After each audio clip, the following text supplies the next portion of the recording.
Hola, ¿qué tal a todos? Bienvenidos a un nuevo episodio de La Píldora. El día de hoy les traigo un invitadazo, un gran amigo de parte de la universidad. Somos compañeros también en la universidad, no estábamos en los mismos ciclos, pero nos conocimos en ella. Y actualmente pues somos colegas también en la universidad como docente. Doctor Diego, ¿cómo has estado? Súper, y en realidad un gusto de poder estar aquí el día de hoy. Hay muchísimo de qué hablar y yo creo que tenemos conversaciones pendientes hace mucho tiempo. Hemos pasado, bueno, pues toda la pandemia sin poder discutir nada más que lo que tenga que ver con los cursos en los que hemos estado cruzados.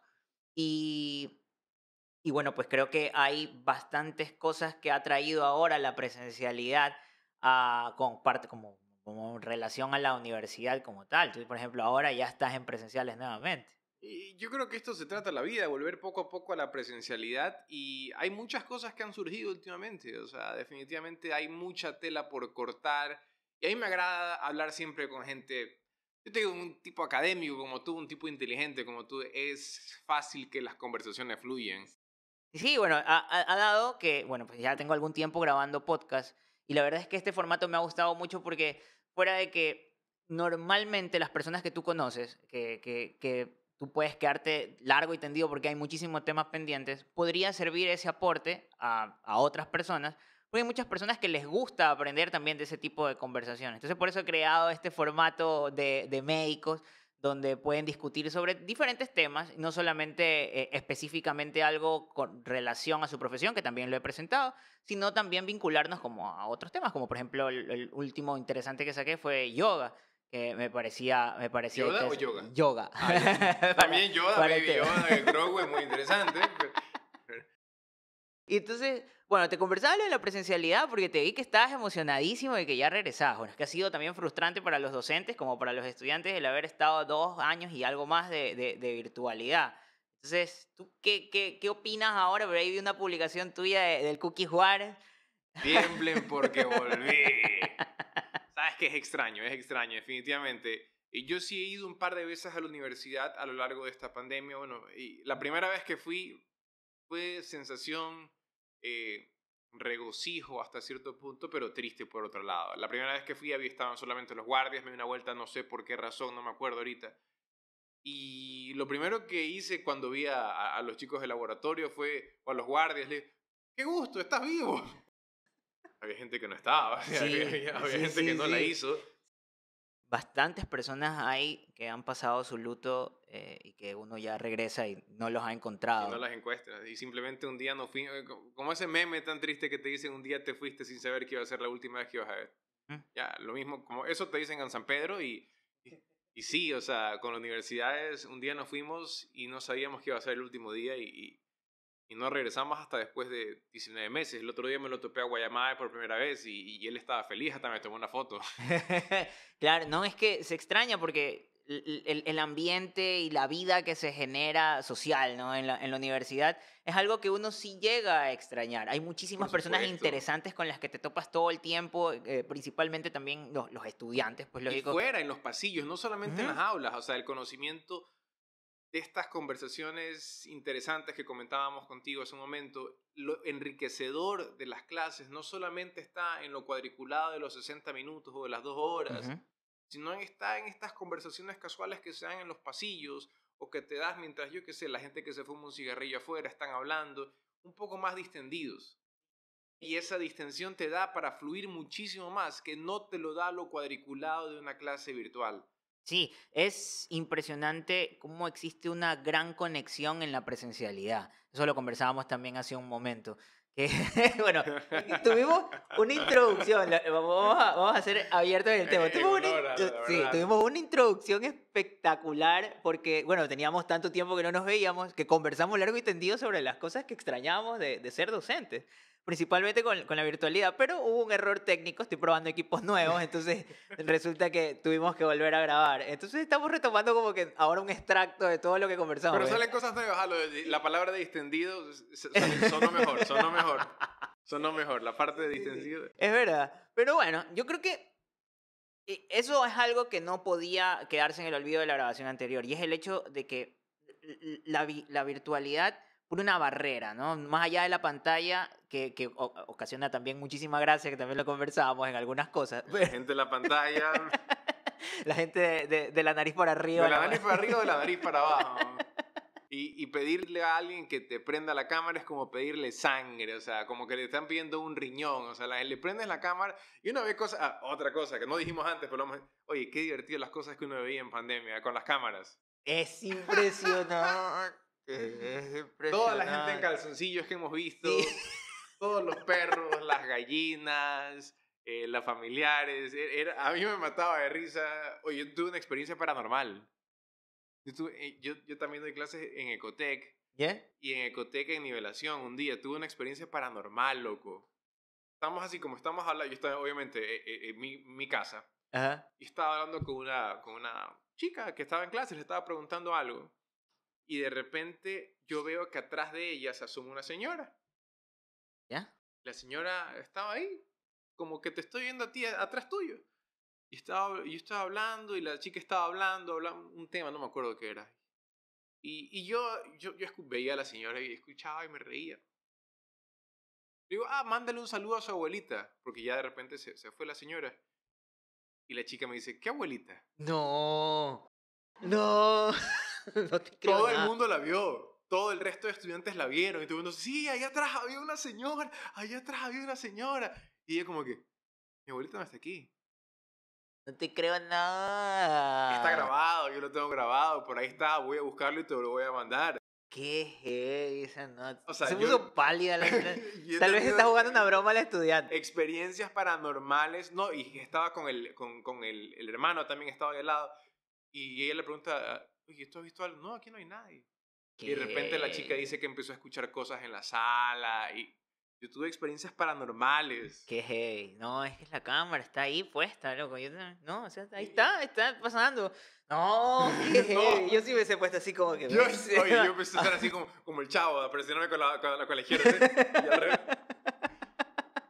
No, qué heavy. No, yo no he tenido una experiencia así, tal vez no me he fijado si es que ha pasado algo en todas las cámaras. Aunque o sea, el mecanismo que utilizo es cambiar dos plataformas. Yo doy la clase por una para que ellos vean en la clase, me vean a mí y yo los veo a todos ellos.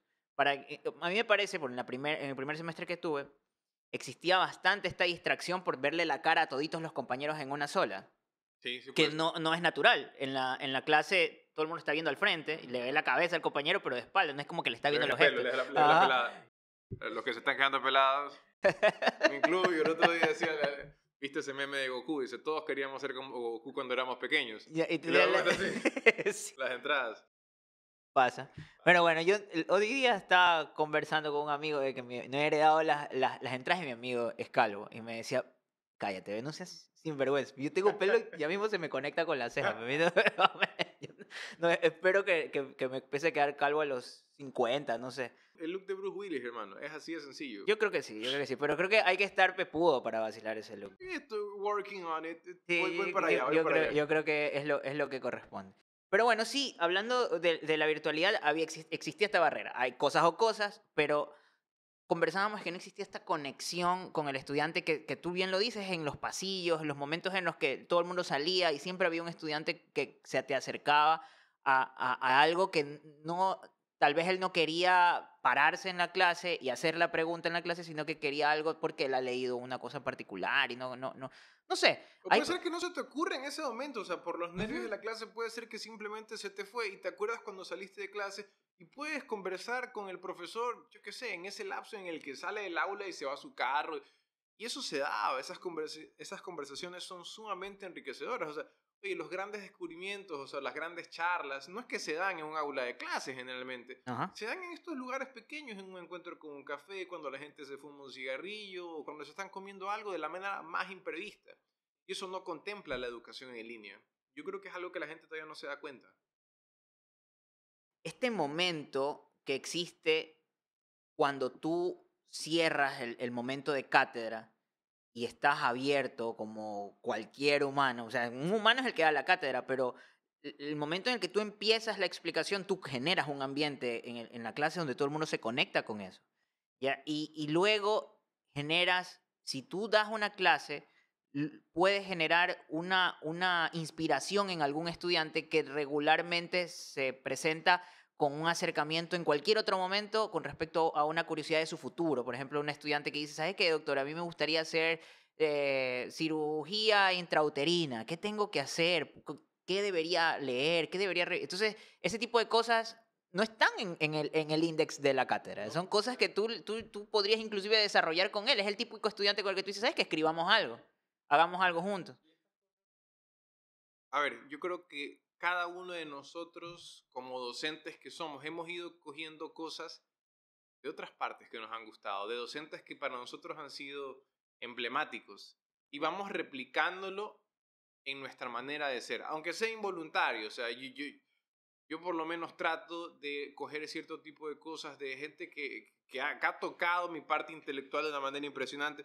Se me ocurre, por ejemplo, el doctor Tetamante, o sea, la manera de ser tan serio para la cosa médica, pero al mismo tiempo meterle su broma por ahí de repente y hacerte pedazos, pero lo dice bien. O yo juego mucho con las palabras y mi papá es profesor. Entonces yo a veces, mi papá, él hace bromas, entonces te mezcla las palabras para generar algo de distracción y reírse. Entonces yo no digo al revés, sino yo digo al berrés, entonces voy jugando. Y son cosas así que tú vas creciendo y tomando cosas de tus profesores, hasta cómo caminan, cómo se ven, la gesticulación corporal. Sí. ¿No? El doctor Loaiza, ¿se acuerdan cómo que Sí, sí. el doctor Loaiza que parece que está haciendo los bailes con los...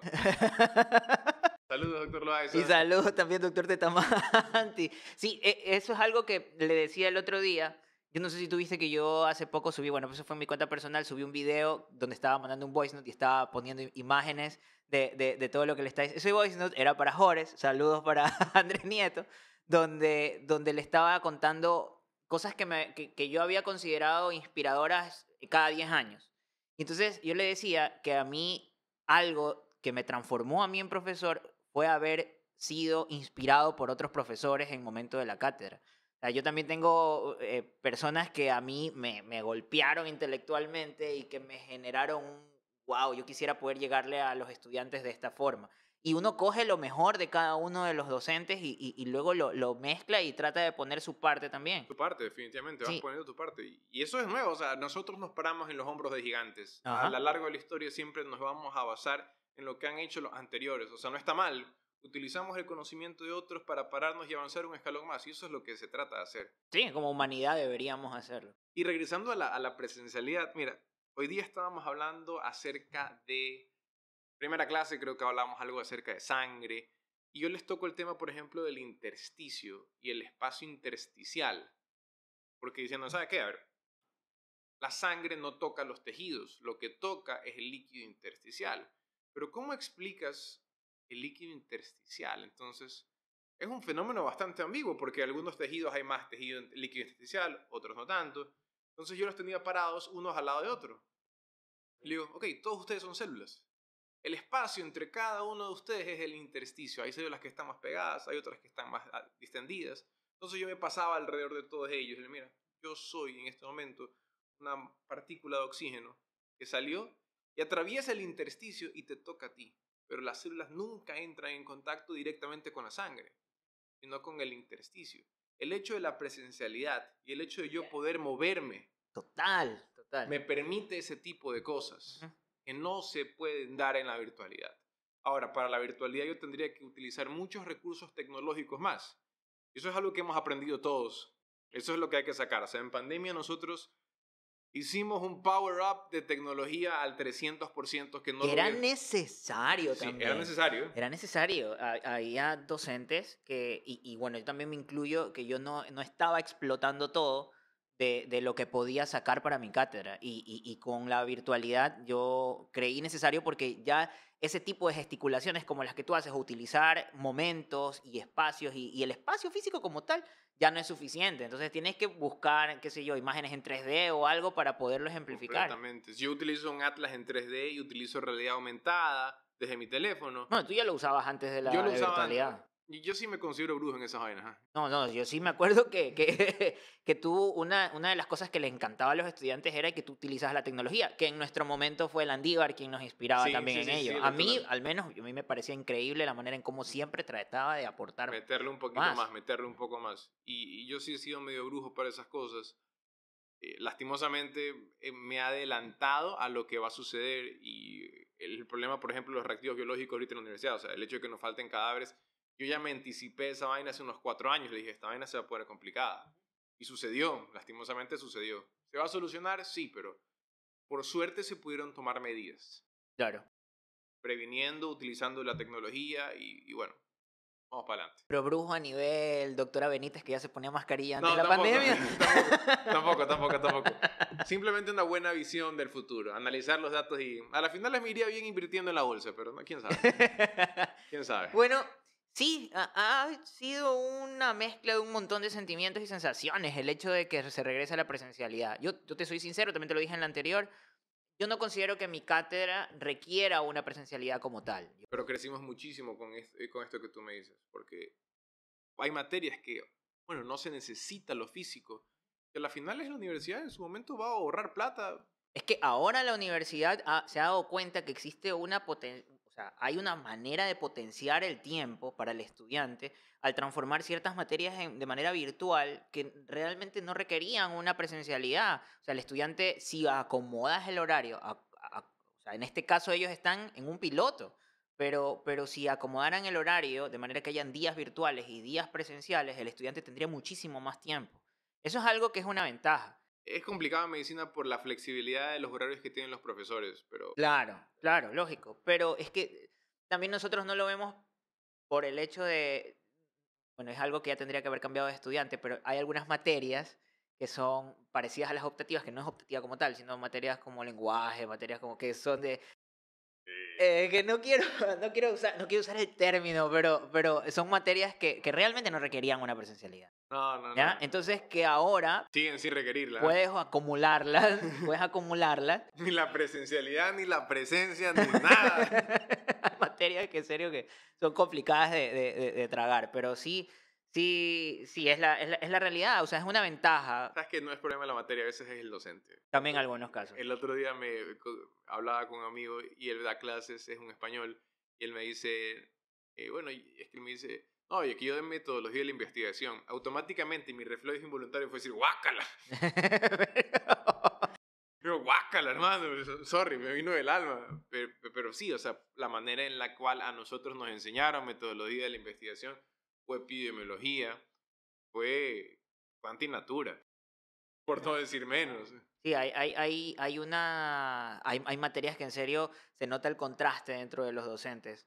Y yo he visto cómo las enseñan otras personas y puede ser genial, genial, pero tiene que ver mucho el enfoque que le dé el docente. Entonces, pero lastimosamente, a mí ya me hicieron ese daño. Yo ya estoy marcado. A mí ya me dijeron metodología de la investigación y yo digo, guácalo, o sea, es como que como cólico renal. No, había materias que las enseñaban terribles. En serio, uno no quería, no concebía ir a esas materias, pero tocaba. Y las cosas que vimos.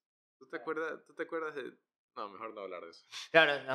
Hay algunas, algunas mejor no. Hay cosas que es mejor no hablar.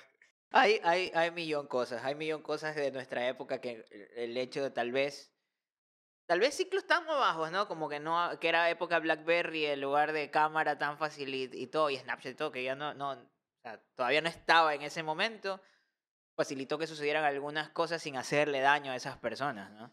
Pero bueno, pues el éxito es que la gente madure. Y Oye, que, pero y suerte se que vaya nos tocó la creciendo. pandemia en el año 2020. Pues imagínate, nos hubiera tocado en el año 2010. Lógico. Estaríamos totalmente desprovistos de absolutamente todo. No sabríamos qué estaría pasando. 2010, o sea, ubica que no había internet tan rápido hace 12 No, años. 2010 era... Recién estaba saliendo iPhone, creo, ¿o no? O sea, iPhone aquí como que ya la gente estaba Sí, pero no acostumbrando a existían tener... las videollamadas. No, como tal no había. Era muy Había complicado. Skype, creo, puede ser, pero Messenger no tenía cámara, pues. Messenger de Windows no tenía. ¿no? Bueno, en fin. No, yéndonos para otro lado. Es que es para conversar de todo. La verdad es que ya teníamos bastante tiempo que no nos veíamos. Pero algo que es una de las razones por las que quería tener esta conversación, es el hecho de que tú estás teniendo una gran actividad en pro de la salud nutricional en las personas a través de tus redes. Estás trabajando mucho en eso, estás mostrando con el ejemplo Se también. predica con el ejemplo. ¿Sí? Entonces, eso es una cosa que es un gran emblema para el médico. Por ejemplo, Andrés Nieto también es creyente ferviente de eso. Tiene serios problemas eso. Aquel que come solo papas fritas no puede considerarse una persona saludable. ¿Ah? Saludos a Andrés Nieto y a su veganismo, que, que son como una entidad superpuesta, su yo y su super yo. Y sí, estábamos hablando de eso. Andrés hace poco apostó, pues, ¿no? Iba a dar una GoPro si él no conseguía bajar de peso en X cantidad de tiempo. Yo creo que el man va a donar sangre antes de pesarse. Recuerda que la sangre igual pesa.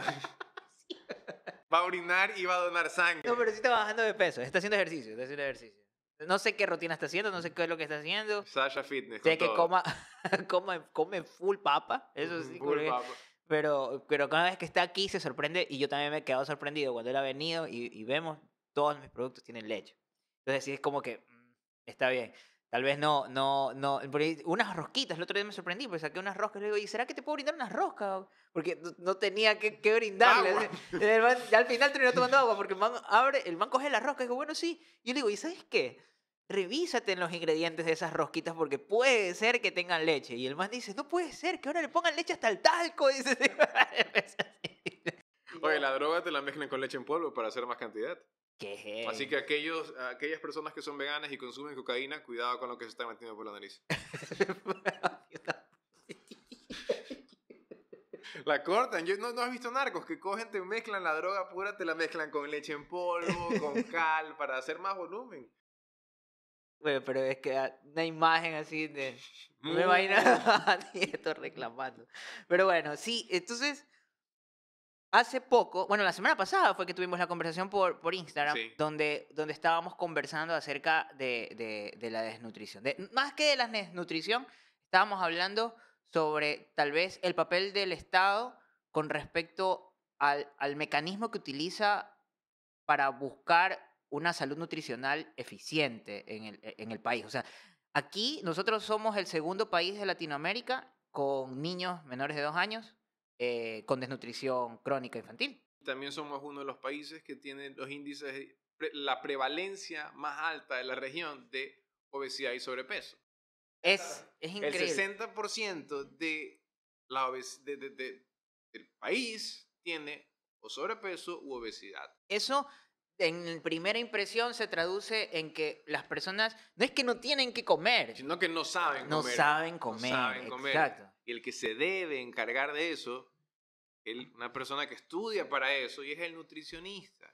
El médico tiene que tener sus nociones. Es importante que el médico tenga sus nociones de nutrición. Pero para algo hay gente que se prepara por 4 o 5 años en eso. Nosotros tenemos un abanico mucho más amplio. Y yo siempre he dicho, el médico debería ser el líder de un equipo multidisciplinario. Que a su cargo puedan haber varias personas, cada cual va a cumplir un rol muy específico. Pero el médico no es todólogo, pues. O sea, ya no estamos en 1970, donde el médico se graduaba de médico cirujano y era médico, padre, madre, perro, gato y garabato al mismo tiempo. O sea, hay tanta información científica que es imposible que una sola persona la abarque toda.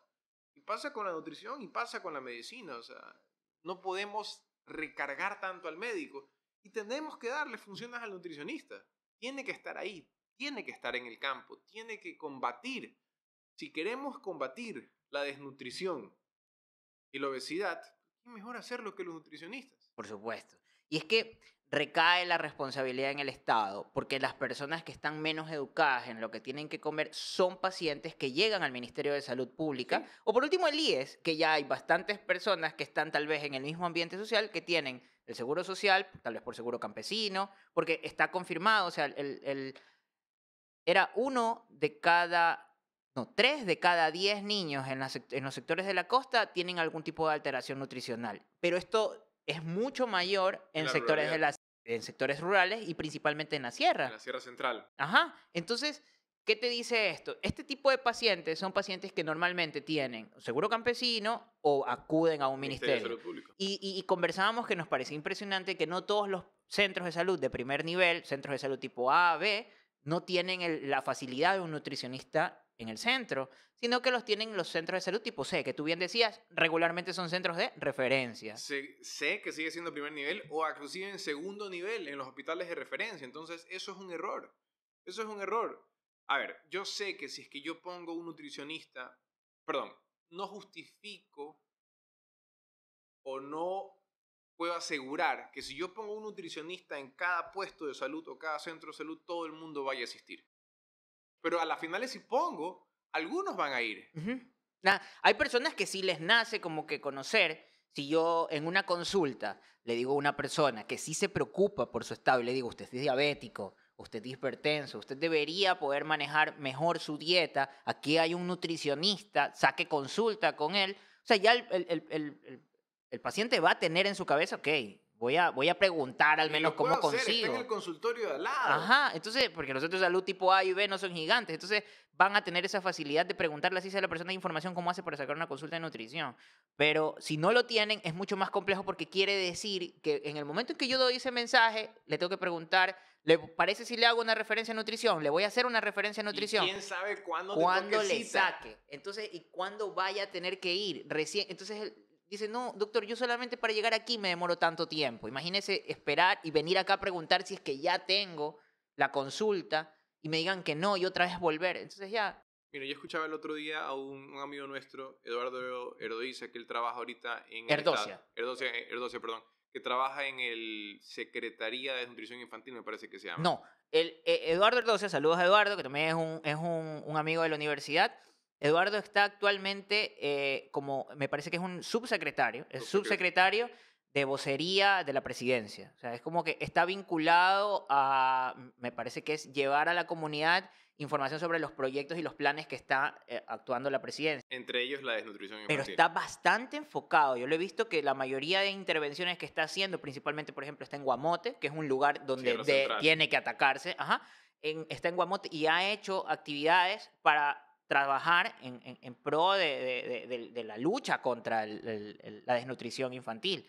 Entonces, yo lo veía bastante vinculado con eso y bueno, pues yo quería, me metí a internet a averiguar qué está trabajando y veo que está teniendo conversaciones con gente que tiene activismo social, pues, ¿no? Comités, representantes de diferentes tipos de gremios y grupos para poder hablar acerca de eso. Pero no encuentro una estructura, más allá de lo que te mencioné hace un rato de la secretaría, que esa es la otra, que es debe ser con esa que se te vino a la mente, que es la que continuó desde el 2020, el 2021 lo continuó el presidente, y es la Secretaría para la lucha desnutrición infantil. O sea, es una secretaría específica, ya mismo me voy a acordar el nombre, donde ellos ahí tienen, bueno, pues los protocolos y cuáles son las normas que ellos van a seguir y todo, pero no es que hay un plan como tal, porque seguimos trabajando en un plan que era la anterior, que era la de los 1000 días. ¿Sí? ¿Te acuerdas de esa? Sí, es que ¿sabes cuál es el problema? No hay una receta mágica para todo el mundo. Ajá, déjame buscar el nombre de No hay eso. una receta mágica para todo el mundo por el sencillo hecho de que el ambiente en el cual se desarrolla cada una de las personas es distinto. Y lo que decía Eduardo un momento, tú no le puedes decir a una madre de familia que el niño tiene que comer carne y pollo y pescado si ni siquiera tienen para comprar carne, pollo y pescado. Exacto. Ujú. Entonces hay que aterrizar la nutrición a cada uno de los estratos. Como médicos no sabemos hacer eso, hay que hacer un mea culpa y no sabemos hacer eso. O sea, yo no te puedo armar un plan nutricional. Entonces, ¿qué es lo que hace el Ministerio de Salud Pública cuando tienes un niño chiquito? Le das unas benditas pastillas, unos polvos que se Las llaman las chispas. chispas. Y esos creen que es la solución para la desnutrición infantil. Pero eso no tiene lógica, ni siquiera desde el punto físico, o sea, por leyes de termodinámica. Esas chispas no te van a producir que subas de peso. Porque lo que realmente hacen las vitaminas son otras cosas. Pero tú para poder subir de peso, para ganar masa muscular, para aumentar ese panículo adiposo que es tan importante en los niños, necesitas comer. Las chispas, las vitaminas, los multivitamínicos te van a ayudar a las finales a catabolizar mejor los procesos. Pero necesitan comer y el médico no sabe de comida. Exacto. ¿Por qué? Porque no hemos estudiado para eso. Ujú. Algunos vamos a tener cierto tipo de nociones con respecto a la nutrición porque hemos ido aprendiendo en el camino. Claro, pero no es lo mismo que una persona que ha estado toda su Pero carrera que han vinculado estado a cuatro ello. o 5 años dándole a eso Ajá, ajá. y no sabemos cómo hacerlo. Mira, la secretaría se llama Ecuador crece sin desnutrición infantil. Ajá, es esta. Está vinculada hacia, es secretaría técnica. Está vinculada con un proyecto hasta el 2030. Porque hay estos, los Son indicadores. unos indicadores que tienen que seguir las organizaciones de salud y tienen proyectos de lo que les preocupa más. O sea, yo los revisaba ayer, uno de los tantos, aparte de obesidad, diabetes, hipertensión, la resistencia antimicrobiana, la desnutrición infantil y un par de cosas más. Son metas que tienen que cumplirse hasta el Me parece que 2030. muerte materna también está Muerte dentro de eso. materna y embarazo adolescente que tenemos acá, tasas Y a impresionantes. nosotros ni la muerte materna, bueno, no sé el último año, pero hace 2 años ni muerte materna ni desnutrición infantil habían bajado. Y hay un estudio que se hizo aquí, que se presentó en la asamblea, que lo hicieron de la Universidad de Georgetown, y lo presentaron en la asamblea. Ahí fue donde sacaron que se necesitaba 6.000 millones de dólares para poder cambiar en algo el tema de manejo de la desnutrición infantil aquí en el Ecuador. ¿Ya? Next. Decían ellos. Entonces lo dejaron ahí y siguieron con la estrategia de los 1.000 días. Ok, mira, particularmente no me parece que es ineficiente el trabajo que hace el ministerio con respecto, a primer nivel, con respecto a las embarazadas. Creo que toda persona que ha estado al lado de una obstetricia en un centro de salud sabe lo intenso que es el ministerio con respecto a los obstetras y los ginecólogos con respecto al manejo de las embarazadas. Pero aún así, sí, hay mujeres embarazadas con desnutrición y hay niños que nacen pretérmino y que se ha manejado con una mala nutrición sin un seguimiento apropiado. No sabemos comer. No, y es que no existe esta costumbre, pero es que íbamos a ello, que para mí, y es lo que yo quisiera encontrar en una estrategia, es el hecho de que por más que tú pongas, como bien dices, un nutricionista en un centro de salud, no quiere decir que un estudiante, bueno, perdón, no quiere decir que un paciente va a ir directamente a buscar porque no existe no sé, esta educación nutricional al respecto de, Yo ok, no creo que ¿qué? sepan que realmente existe algo, alguien que se dedica a eso. O sea, al final es en la ruralidad. Yo estoy seguro que ha de haber gente que Que no no ha de tienen saber idea. que eso. Alguien se ha estudiado para saber qué comer. Te va a decir un cocinero. No, no, no. Alguien que se preocupa de que comas bien y te alimentes bien y estés sano. Estoy seguro que la gente no sabe que eso existe. En definitiva, se necesitan nutricionistas en todos los niveles, porque, o sea, va de la mano. O sea, aunque tú estés en un tercer nivel, deberías estar fomentando medicina preventiva y un nutricionista debería estar enfocado en eso. Y yo voy más allá, no solo nutricionistas, te lo decía fuera de micrófonos. Ajá. Yo creo que los terapistas físicos también deberían hacer año rural. Y ellos deberían encargarse a rehabilitar lesiones porque hay un pocotón de gente con discapacidades en la ruralidad. Ujú. Esos están por montones. Ya podrían hacer terapias domiciliarias. Exacto. Y también podrían armar esos grupos para ejercitar a la gente. Sí, sí, sí. Podrían y deberían hacer, o sea, el terapista físico hace eso y son gente que no hacen rural. Y sabes que es un problema, o sea, yo veo que los nutricionistas se quejan mucho por el intrusionismo laboral, porque mucha gente te puede hacer un coach, un curso de nutrición un par de semanas y ya te dicen que son coach nutricionales. Ya, ok, entiendo. Yo no digo que esté mal. ¿Por qué? Porque los nutricionistas fallaron por muchísimo tiempo en cómo llegaban a la gente. La generación anterior de nutricionistas había muchos malos que hacían una dieta para todo el mundo. Entonces nacieron los coaches que te hacen una certificación de tiempo variable, que te dan una certificación de que eres coach de alimentación y das tu consulta de nutrición. A los nutricionistas no los controla nadie. Claro, A claro. los terapistas físicos no los controla nadie. Tú puedes mañana salir de bachillerato, hacer un curso de 3 meses de, yo qué sé, de nutrición y te pones tu consultorio y prescribes una dieta. Y nadie los controla. Y los nutricionistas se quejan muchísimo porque hay mucho intrusionismo. O sea, mucha gente se les cruza, les quita el trabajo a ellos. La manera de controlar eso, que bueno, la gente, los nutricionistas para tener su consultorio, que tienen que tenerlo, o sea, está bien que lo tengan, bueno, pues tengan ciertos requisitos como los que les piden a los médicos, para que puedas ejercer como profesional de la salud. Bueno, cumple el año rural, cumple el año rural. Y si cualquier persona que dice que quiere dar su consejo nutricional, ok, tú quieres dar tu consejo nutricional, quieres tener una consulta física, chévere, ¿De dónde te graduaste? O sea, nosotros nos escrutinan, pero ¿hasta de qué color orinamos, pues? ¿Cuánto calzas? ¿A qué horas entraste? ¿Marcaste tú la entrada de tu propio trabajo? O sea, por favor, ¿quién son? ¿El ARCSA es el que nos controla y recontrola? ¿O El Access. el ACES? Te van y te van a hacer, te piden prueba de orina, conteo, el espermatocrito y cosas por el estilo. Pero el resto de especialidades o de ciencias de la salud, terapia física, nutrición, no los controla nadie. Ojo, y no es que les tengo mala versión a ustedes, quiero que hagan lo mejor. Los nutricionistas, los fisioterapeutas, quiero que hagan lo mejor. Es más, no quiero que les quiten el trabajo. Y no es, ajá, total, pero creo que no es tema de los mismos profesionales, sino el hecho de que el Estado no quiere pagar esas rurales. Y por eso se complica por allí, Pero es que porque... no pueden solucionar un problema sin que les tengan que invertir plata. Lógico, lógico, es total. Y bueno, yo concuerdo en que sí, tal vez yo no he visualizado tanto, porque en mi vida no visualizo tanto el ejercicio, pero no, pero no he visualizado tanto el tema de la intervención de los terapistas físicos en la ruralidad. Pero sí creo que es una oportunidad. Todo lo que se puede hacer desde primer nivel es un cambio, Es eso que, total. es que con el momento que tú lo pones en segundo nivel ya lo haces muy inalcanzable. Sí, lo complica. Conseguir a nivel salud pública, conseguir una cita en primer nivel es fregado. ¿Mm? Conseguir una cita en segundo nivel es una proeza bíblica. O sea, es...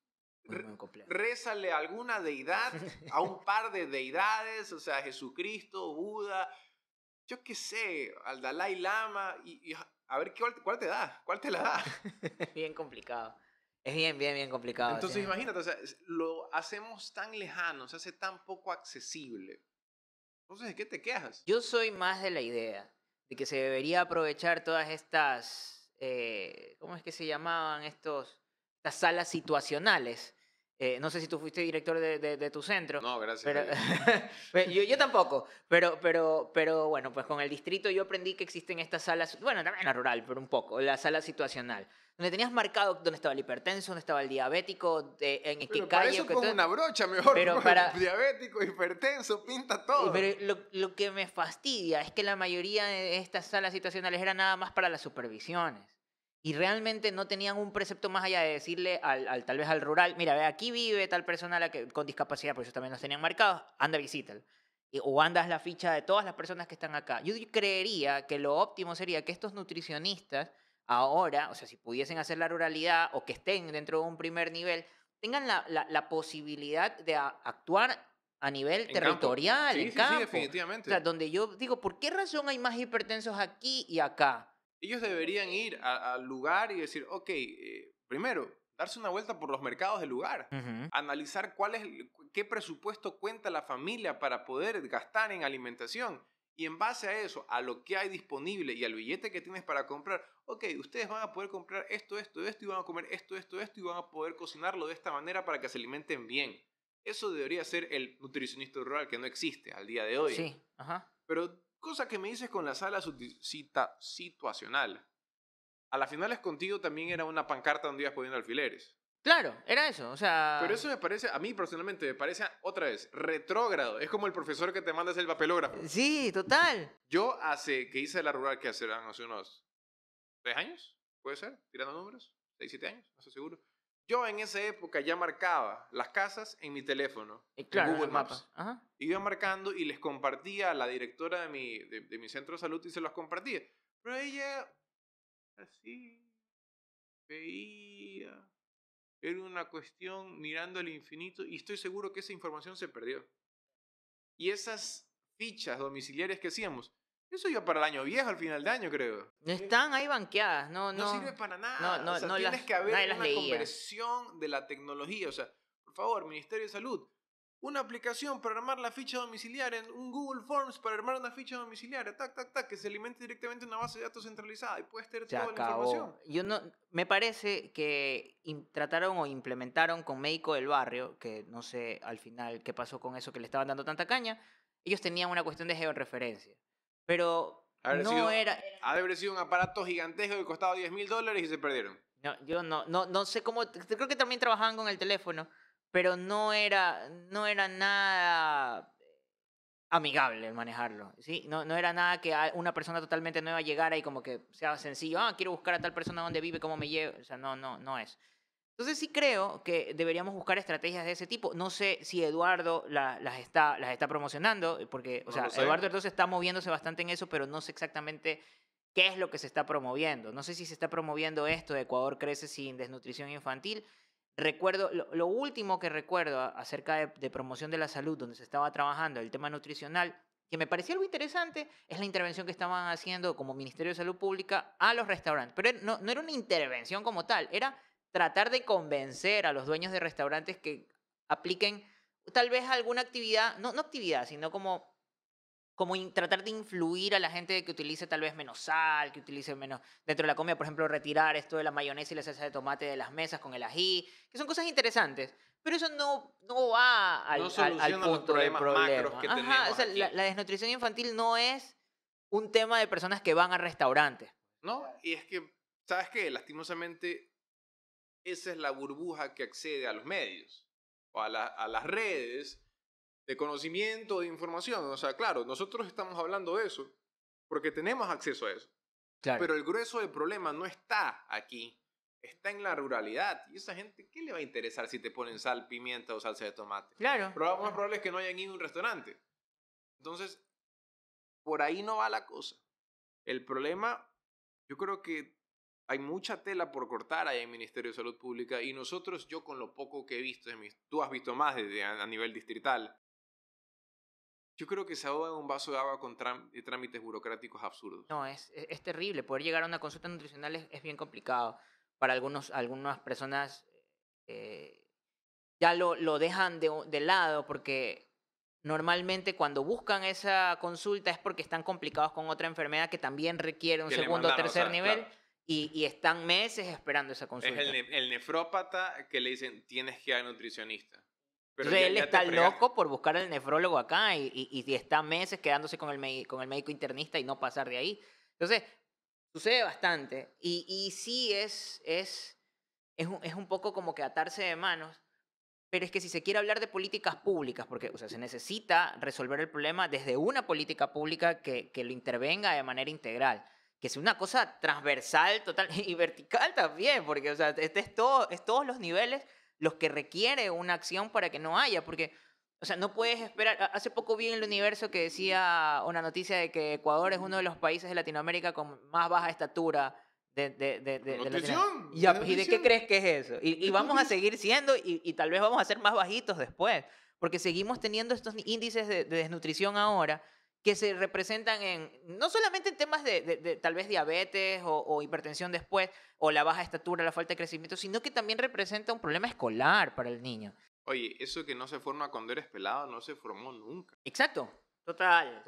Es algo que una vez que te diagnostican desnutrición infantil crónica, tú sabes que esa persona ya perdió muchas posibilidades con respecto a Ya, cualquier otra ya, que no. ya se le fue, o sea, ya se le fue. O sea, tristemente hay muchas de esas personas que ya la perdieron. Es como el ácido fólico, hermano. Esa vaina es importante. Es importante y por eso reparten ácido fólico por todos lados. Demostró su utilidad.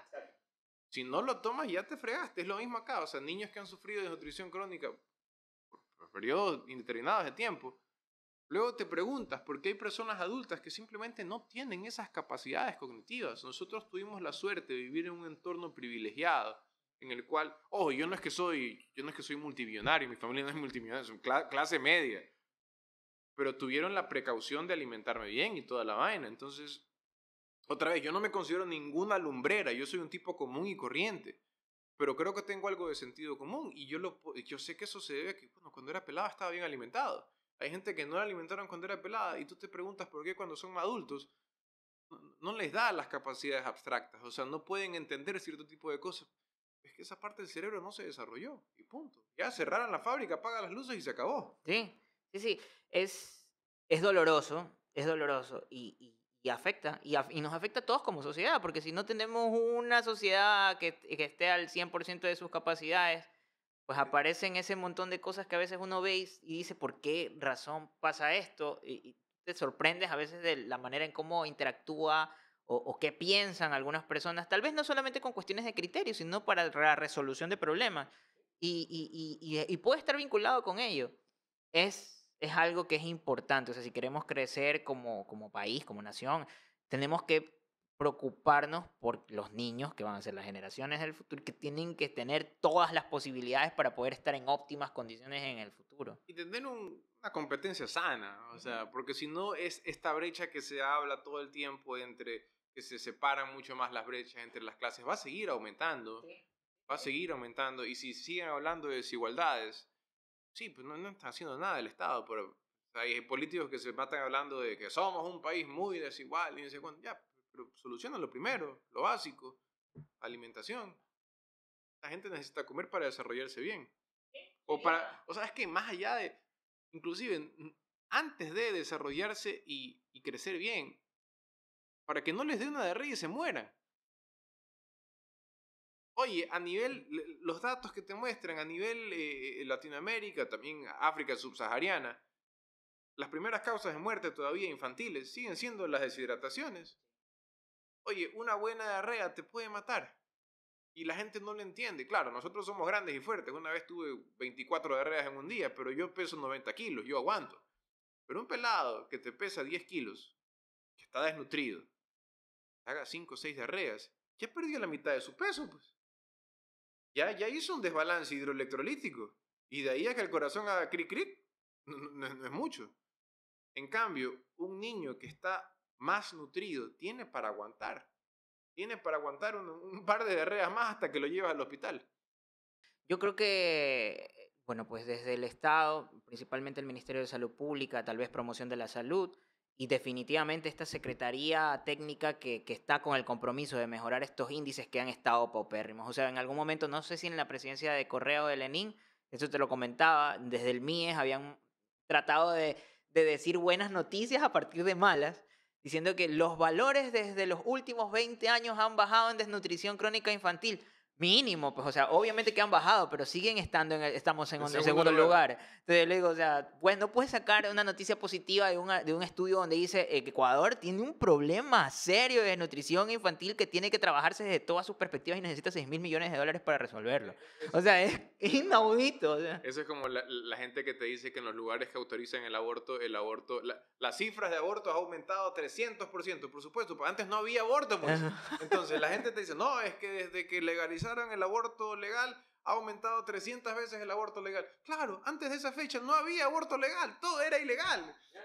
Entonces antes de esas fechas no había datos de desnutrición, ahora ya hay, pero seguimos estando mal, seguimos estando mal. Exacto, ¿no? Y los valores son impresionantes. O sea, no parecería porque tal vez nosotros al estar en Guayaquil no lo notamos tanto, pero existe desnutrición aquí y es increíble cómo en 30 minutos de Guayaquil hay desnutrición infantil en cada consulta. O sea, incluso Y la solución son las chispas. las chispas. O sea, no hay más. Chispas para todo el mundo. Y en la consulta de Son los malas, por si pediatras, acaso. la consulta de las pediatras, algunas amigas pediatras, amigos también, y hay algún pediatra también que nos esté viendo, que tengo, por ejemplo, la doctora Tania Bravo, que está por allí también, que nos diga si la consulta ha aumentado ahora en la pandemia, los desbalances nutricionales. Yo creo que por sentido común va a pasar que sí, o sea, debe haber más cantidad de niños obesos ahora que Por ha pasado supuesto, todos la estos falta de 2 años actividad de encierro. física. Lógico.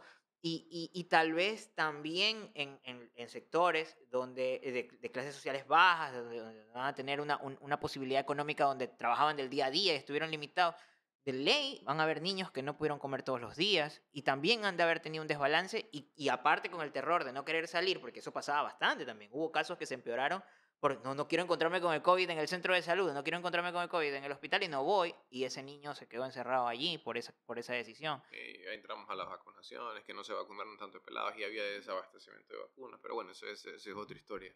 Sí, bueno, yo creo que, no sé, me parece que hemos hablado de lo oportuno. Eduardo, conteste el teléfono.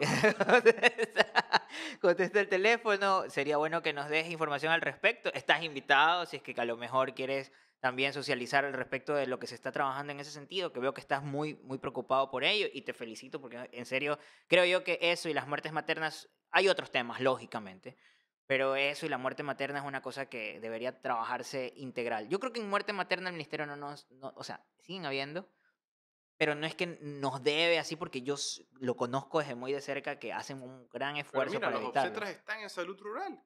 Las obstetras están en salud rural. O sea, ¿por qué tienes obstetras en salud rural y no nutricionistas y terapia física? O sea, ¿por qué? ¿Por qué ellos sí? O sea, le estás dando prioridad a la salud reproductiva y no a la salud nutricional. Y es porque seguimos con el chip de resolver problemas, ¿sí? Y no trabajar desde la parte preventiva como debería trabajarse en un primer nivel. Nos educaron mal a nosotros como médicos. Tú y yo nos hemos... A ti te debe haber dado el mismo profesor que a mí me dio preventiva. Sí, Y para nosotros, medicina preventiva, que había 1 y 2, era hablar de la lactancia, un papelógrafo. papelógrafo y contar piojos en los niños. Entonces yo digo, ¿qué de preventivo tiene contar piojos? El piojo ya le llegó a la cabeza, eso ya no es preventivo, eso ya es secundario. Y hablarles a chicas embarazadas de que quedaran embarazadas. Ya la prevención fracasó ahí, te cuento, panita. Ya la conoció, ya se la presentaron. Ahí ya no hay prevención. Ahí ya no hay prevención, ya llegamos tarde, te cuento. O sea, estaba muy mal enfocada, muy mal enfocada. Yo me acuerdo con, con mucho dolor esas materias, porque desde yo empecé a estudiar, yo hice un máster en medicina anti-envejecimiento y longevidad, y te hablan mucho de la salud preventiva, predictiva, personalizada, y una cosa completamente distinta, pues a contar piojos y a darle charlas a niñas embarazadas. Es otra cosa de locos. Y claro, la salud debe ir enfocada allá, pero nosotros seguimos tratando de apagar incendios. Ese es el problema del ministerio, sigue tratando de apagar incendios y no hay nada que indique que están haciendo algo por trabajar en prevención. Porque las estrategias que tienen son paupérrimas. Son paupérrimas. O sea, tienes que hacer una estrategia que sea agradable para la gente, que sea digerible para la digerible. gente. Una píldora. Pero no. Y si no hacen nada, vamos a seguir igual. O sea, hay que coger el impulso, hay que coger las cosas buenas y fomentarlas y las cosas malas eliminarlas. Bueno, y también como médicos seguir socializando. O sea, no puede caer en nosotros la responsabilidad absoluta de poder manejar la nutrición de un paciente, porque primero, el mismo formato de consulta que está implementado dentro de los sectores públicos, tanto IES como ministerio, no lo permiten, no te dan una oportunidad. ¿Cuánto tiempo por consulta? 20. 20, 15, no te da, o sea, los números no dan, las matemáticas no dan para tú en esos 15 minutos registrar al paciente en el Redaca, antecedentes de alguna vaina, hacer las recetas y que se va. No da. Y la referencia se amerita. Y la examinación física. No, o sea, no te permite. No da, así de sencillo, no da. Y aparte de eso, en esos 15 minutos, 20 minutos, ponerte a hacer un plan nutricional, analizar los hábitos de cada persona, viendo qué es lo que tiene que modificar. No te da, no te da. Y aparte que tienes que solucionar el problema, el otro problema por el que viene, porque la nutrición nunca viene sola. O sea, generalmente Exacto. nosotros vamos encaminados a que sea el hipertenso, diabético y el lipidémico. Entonces tratamos de apagar esos fuegos echándole un balde de agua. Pero el problema sigue que no estamos apagando, no estamos quitándole la gasolina.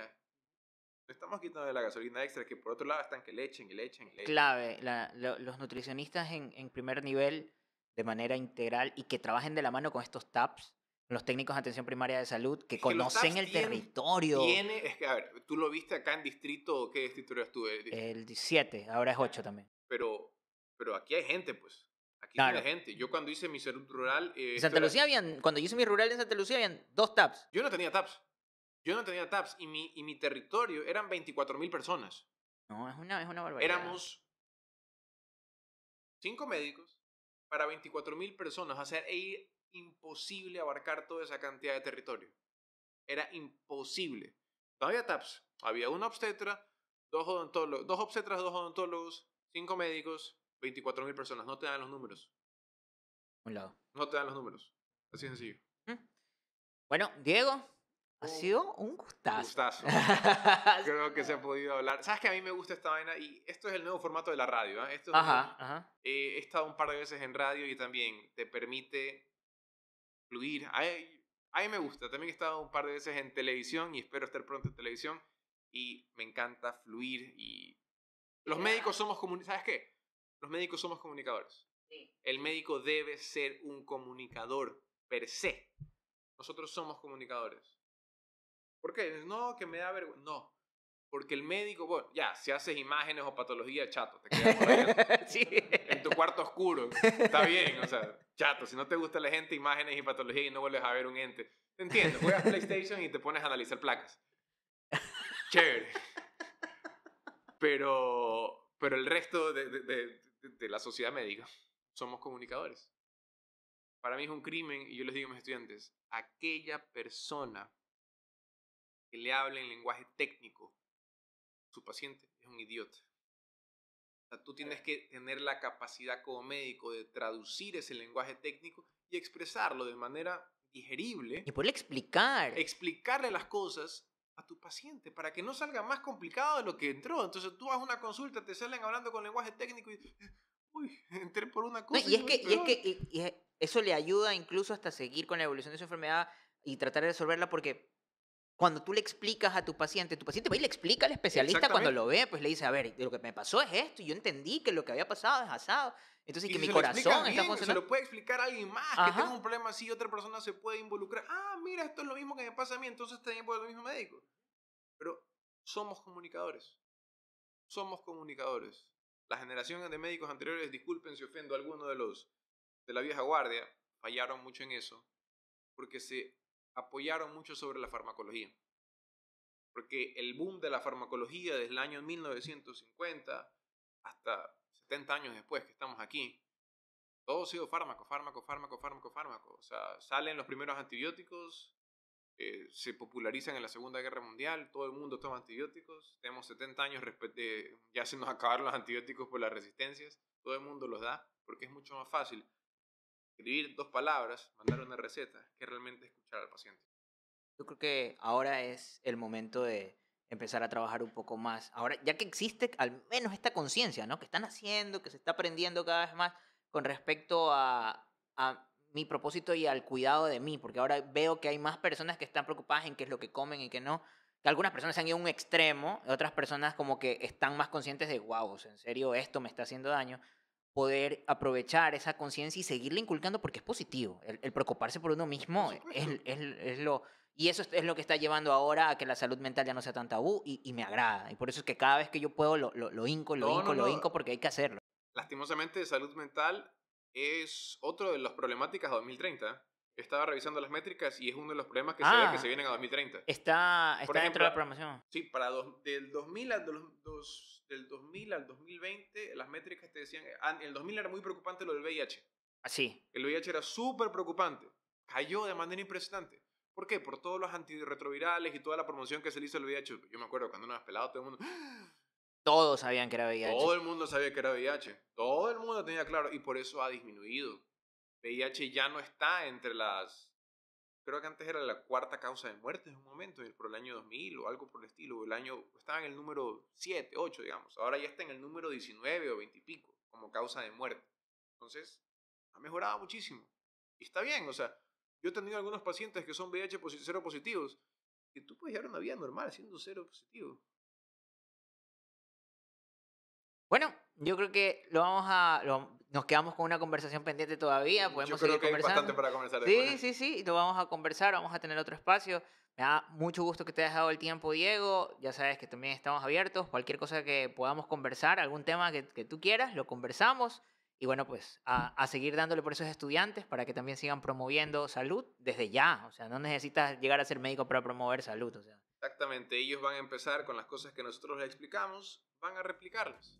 Y lo que nosotros aprendimos de nuestros profesores, nuestros estudiantes lo aprenderán de nosotros. Irán replicando este sistema y estamos formando escuelas, estamos formando el futuro. Así es. Que a la final es, cuando lo dices... bastante motivador. Sí, es una gran responsabilidad. Inspira, así es. Una gran responsabilidad. Gracias. Gracias. Pasen muy bien. Recuerden que estamos en YouTube, estamos en Spotify, donde nos quieran buscar. Somos La Píldora. Bueno, pues este episodio se va a llamar Diego Guerra. Pasen muy bien. Chao. Chao.